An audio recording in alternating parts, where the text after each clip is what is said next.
to Table Talk. My name is Mike, and today we're going to have a discussion on a question or a statement that people make that God does not exist. So I want to begin by asking that question to Fumi. What do you think when you hear that statement? I think of the films that we've seen where God is dead or is God real, and my question is, well, what does God mean to people? Because it means different things to different people.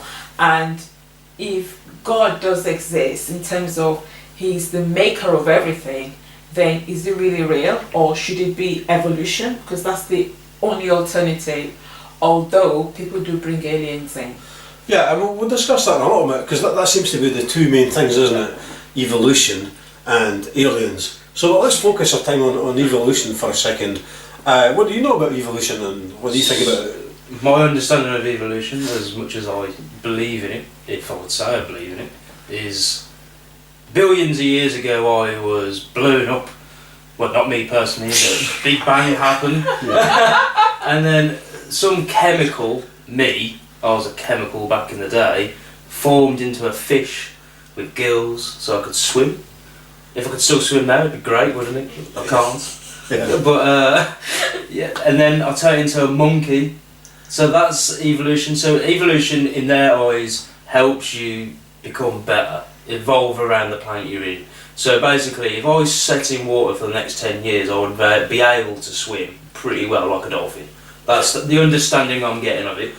Yeah. But to these it takes millions of years, but I'm still waiting to see any proof of that. Yeah, and that's part of the problem with evolution. When I was younger, I remember them hearing saying that the planet is like 10 million years old or 20 million years old. Yeah. Nowadays it's like 50 billion years old and things, and you think, where are they getting this from? I doubt very much if I could DNA test that theory. But it's this idea that if you think about atheism and we evolved, if you wish, from a big bang.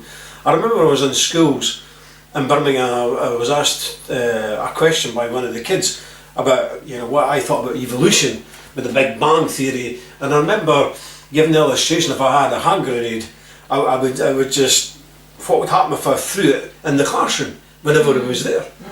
And of course somebody's like, oh, we'd all die, and I said, exactly right, because an explosion doesn't create life, it takes life, it destroys life. Yeah. So to believe that two atoms from somewhere, because some got to come from somewhere, all of a sudden come together and created life is quite a leap in the dark. And they talk about Christians having blind faith.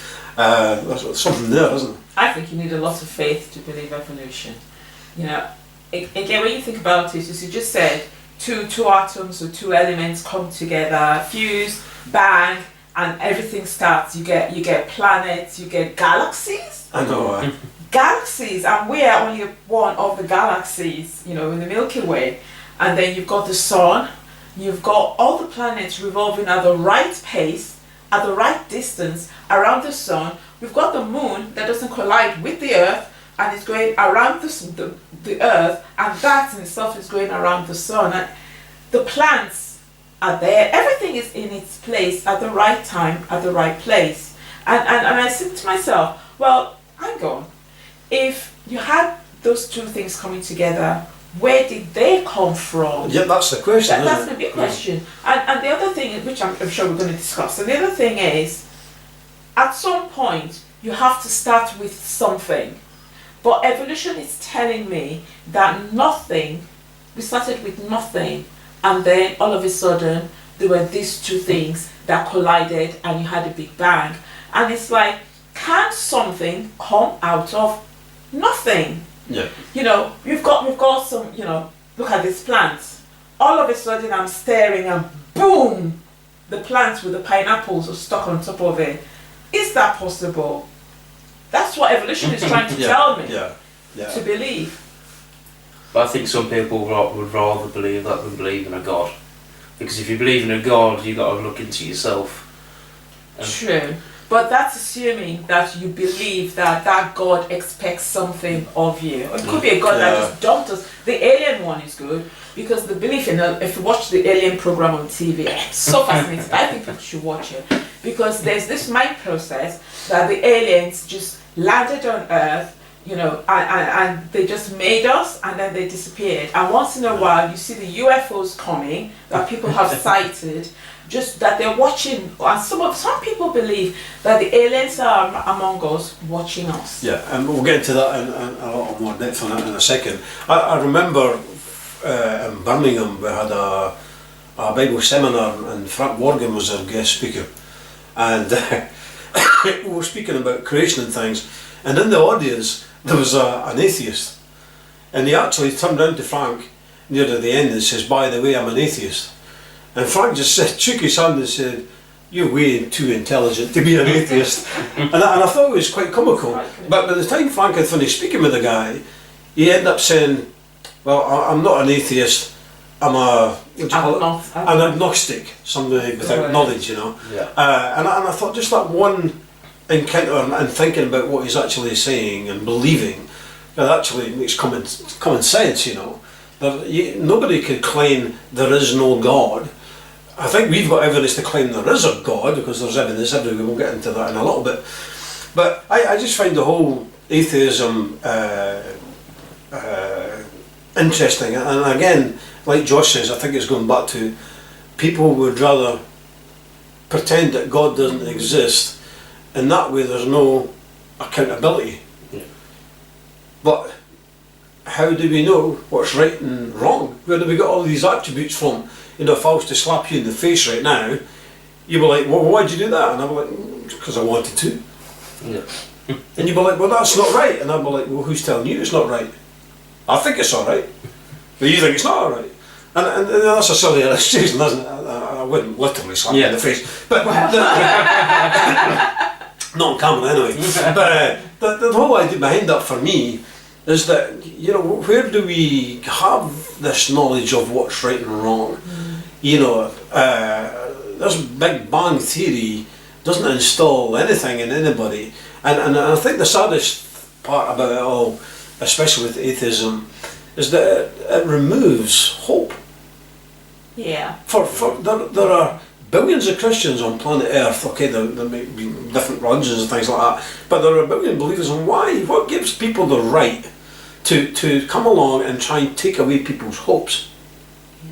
And the other side of that as well, I also find fascinating, is you've got all these people who are atheists and they publicly proclaim it and they'll debate and do all sorts of things.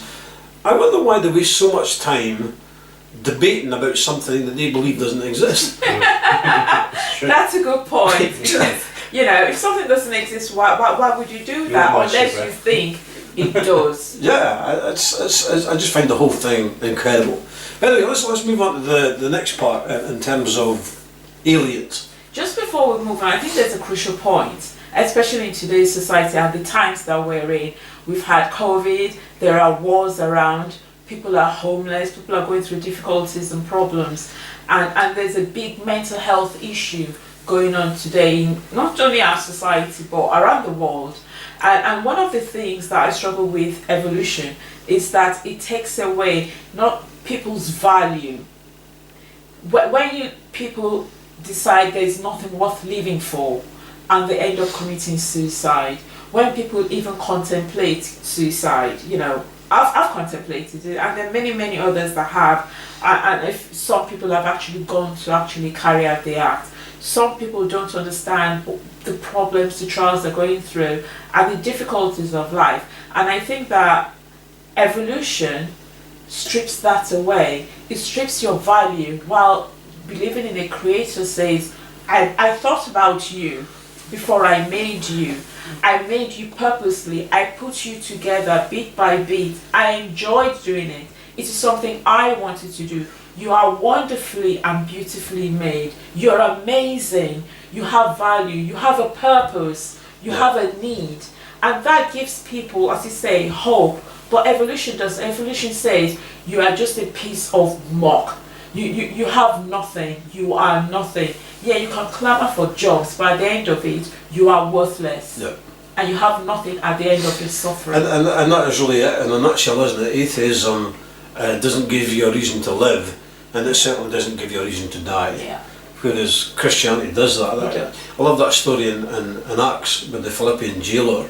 Remember when the earthquake and the shook, and when he realised that Paul and Silas and the prisoners were free from their shackles and things in their prison cells, the Bible said he was about to kill himself.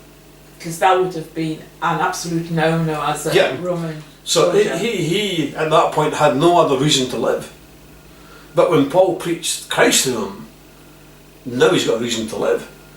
And not only a reason to live, but a reason to die. But you're right, it strips everything from everybody. So like I said, let's go into the alien thing, and I can't resist doing this, okay? I can't resist. Here we go. E.T. Phone Home. E.T. Phone Home. That's a brilliant film, by the way, E.T. If you've ever seen it. Great film. You know, you watch I think it's Blaze, the channel Blaze, and that is just filled with stuff to do with UFOs and things like that. And I find the whole thing interesting. But one thing I always try to remember is, what does UFO stand for? The letters UFO, you know what it stands for? Unidentified flying object? Yeah, unidentified is the word there. And so just because you can't identify something, that by default means it's unidentified. But what people are doing is they're taking the unidentified and making it, it's coming from Mars or something like that. But I find the whole UFO thing quite interesting when you look in the news, you see space travel is on the up, and they're looking for other planets. They're looking for somewhere else for humans to live because we've made such a mess of this planet. But ultimately, what they are looking for is where do we come from? They're looking for the answers for life again. Atheism doesn't give you an answer. What they're trying to do now is go to aliens and say, well, maybe, just maybe, some cell came from Mars and landed here on planet Earth and life began.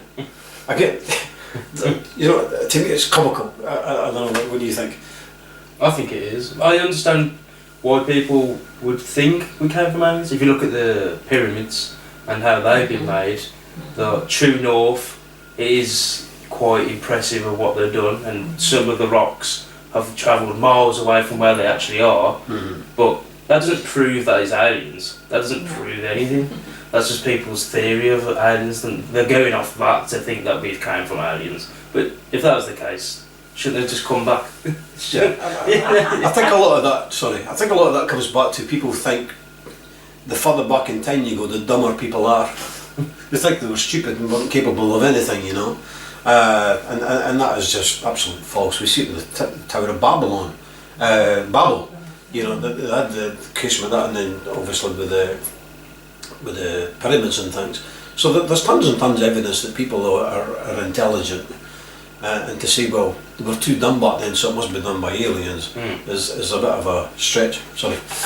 Archaeology denies that fact, that we are wiser and more knowledgeable and more apt than people of the past. Because if you go to the British Museum and you look at historical evidences and artifacts, it just tells you that they had a lot of knowledge, a lot of ways of actually doing stuff. Look at the houses the Victorians built. We're living in one, and they still stand up to the test of time. And the houses that we build today can't even last 5-10 years. I mean, that tells you something. And I want to know, how come all the aliens seem to have big, long, protruding heads and have thin arms, and why do they all look the same, weird stuff like that? Because like some humans are big don't. But we don't. But isn't that the case though, that again, why can't we just take this simple fact? If I have children and my children look like me, or you know, they'll go, oh, that's your daughter because she looks like you, and children who have been adopted still want to find their biological parents because they feel like, I must look like somebody. Why have I got this quirk behavior or whatever? And they go out of their way to look for their biological parents, even though they've got lovely adopted parents because they want to know where they've come from, they want to know their history, and they want to know the why. And I think that is important for us when it comes to creation. Where have I come from? Why have I been made? Who have I been made to look like? Does God look like me? And therefore, what's my purpose? What's my value again? And is anything expected of me? Even though I've got choice, is there anything still expected of me? And again, to me, the big question is, if aliens exist, and people say we came from aliens, then where did the aliens come from? Because again, it comes back to, like we're talking about with the Big Bang, everything has to have a beginning. You know, and like you said, we yearn to know who we belong to, where we come from. Like that scene in Star Wars when he goes, "I am your son," or "I am your father," or something like that. You know, that there was a, "Oh no, you." But you know, it's kind of like that, isn't it? We're saying to people, God is your father. He's the one that created you, and yet people are like, "Oh no, I don't want him as a father. Let's look for some other explanation as to where we come from and why we come here." Do you think that people don't actually have the right understanding about God? Because if they did, they would want him as their father, and they would want that relationship. If you've never met me and all you hear about me are negative comments that I've done this bad thing and the other thing, then you really would not want to associate with me or have any relationship with me. But if you haven't heard anything at all and then we meet and you find that, oh, actually, she's actually quite nice, and somebody comes down the road and says, oh no, she's evil. She says, no, I've met her. She is quite nice. That's not right. And I think people have the wrong idea of who God is. And maybe rather than being fearful, listen and find out the truth. The truth. I think people definitely think that God is up there with an eye and rod ready to bat people over the head every time they mess up and things, you know. And I don't know where they got that from. Maybe from some religion. Like I said, keep saying that, you know. A couple of years ago, I was playing golf with a guy, and he found out I was a minister. So he came up to me and said, "Just to let you know, I'm an atheist." And again, I said to him what Frank said to that guy: "You're way too intelligent to be an atheist." And they said, "Well, I hate religion." I said, "So do I." And that stumped him. He didn't understand. "You're a minister, you hate religion." I said, "To me, it's not about religion, it's about a relationship. It's a relationship with God. That's really what it's all about, from that side." So again, we look at those two things. You got any thoughts on aliens? You seen one lately? I've not seen any in my lifetime, no, not as currently. But I understand why people may think there are aliens, because they think we're so small and we're in an endless galaxy. So it's very hard to sink in that we are the only people on this planet. But there is still no evidence of aliens, and there's nothing leading us to say that we came from aliens, because if that was the case we would have met one by now, surely. Especially if you're going off evolution as well. We've been here for billions of years, where they should pop in by now, shouldn't they, now and again, and have a cup of tea with us or something, you know what I mean? You know what I mean? Yeah, there's lots of stuff out there that's weird and wonderful, and to be honest, there's some stuff that you just can't explain. There is stuff that's been seen in the sky that nobody explains what it is. You can't get away from that. But when you look back in history, you also see that certain countries were building aircrafts that were way ahead of their time, and people saw them and were saying they're UFOs. But they were actually built in some country somewhere, but way in advance. And it wouldn't surprise me if that's the kind of thing that's happening today. That we are way in advance of what we see phenomenally with airplanes, fighter jets, and all that sort of stuff. That wouldn't surprise me. So let's kind of bring all this together a little bit. I think, you know, when we open our Bibles, I think the very first verse of the Bible defines what you are, what you believe, and where and how you're going to live your life. The first three words says, "In the beginning, God." So there's an explanation as to where we come from, why we're here, and where we're going ultimately. Now, the Bible does say that the heavens declare His glory. And so when you look up to the sky tonight, I don't think there's a person who's ever lived who's never thought to himself, where did this all come from? Why am I here? And again, like you said, evolution just takes that away out of the spectrum. UFOs and aliens, again, doesn't answer the question. It just puts the question further back, really, at the end of the day. But if we believe that in the beginning God, it answers our question. Because you only have to look at the sky, the universe, to see how incredibly powerful God is. They're still talking to this day about discovering new galaxies. And they're like, isn't this universe amazing? I'm like, isn't it just? But who made it? They're still not answering that question. And then you look at the little ant that's crawling about in the back garden and the little flowers and the grass, and you look at how intricate those are, and you think, well, surely these have to be made. Surely they have to be created by somebody. And the somebody is God.